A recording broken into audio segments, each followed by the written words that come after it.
Movie की कहानी एक डरावनी दृश्य से शुरू होती है जिसमें एक परेशान लड़की जो खून से सनी रात की ड्रेस पहने हुए है एक हथौड़ी थामे हुए है। बारिश की बूंदें खिड़कियों पर गिरती हैं और बिजली चमकती है जिससे एक साधारण शहर के घर का अंदरूनी हिस्सा रोशन होता है। कैमरा एंगल्स तेजी से बदलते हैं जैसे कि नायक के मानसिक स्थिति की अराजकता को दर्शाते हुए। हर बार हथौड़ी के झटके के साथ दृश्य धुंधला होता जाता है जो उसकी विक्षिप्तता को उजागर करता है। कई सालों बाद एक तलाकशुदा डॉक्टर सारा कैसिडी और उसकी 17 वर्षीय बेटी एलिसा एक छोटे से शहर में नए घर में प्रवेश करती हैं। जब वे यह जानती हैं कि उनका नया घर उसी सड़क पर है जहां एक परिवार की हत्या हुई थी तो वे परेशान हो जाती हैं। पड़ोसी उन्हें बताते हैं कि एक लड़की कैरन जैकबसन ने अपने माता पिता की हत्या की थी और फिर वह जंगल में गायब हो गई थी।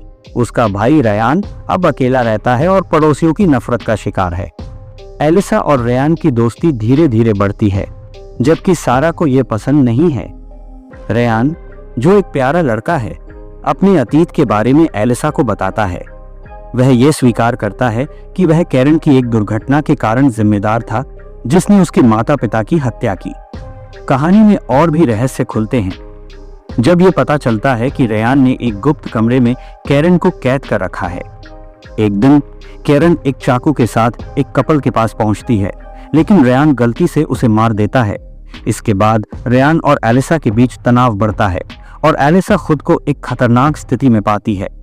रयान ने एक वेट्रेस को भी कैद कर रखा है जिससे यह स्पष्ट होता है कि उसके इरादे ठीक नहीं हैं। जब एलिसा रयान की सच्चाई जानती है तो वह अपने जीवन के लिए लड़ाई करती है। कहानी के अंत में एलिसा और उसकी मां सारा रयान का सामना करती हैं। एक दिल दहला देने वाले संघर्ष के बाद वे उसे पराजित कर देती हैं और रयान को मानसिक अस्पताल में भेज दिया जाता है।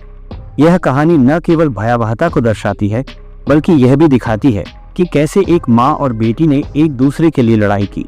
यह एक रोमांचक और भावनात्मक यात्रा है जो दर्शकों को अंत तक बांधे रखती है।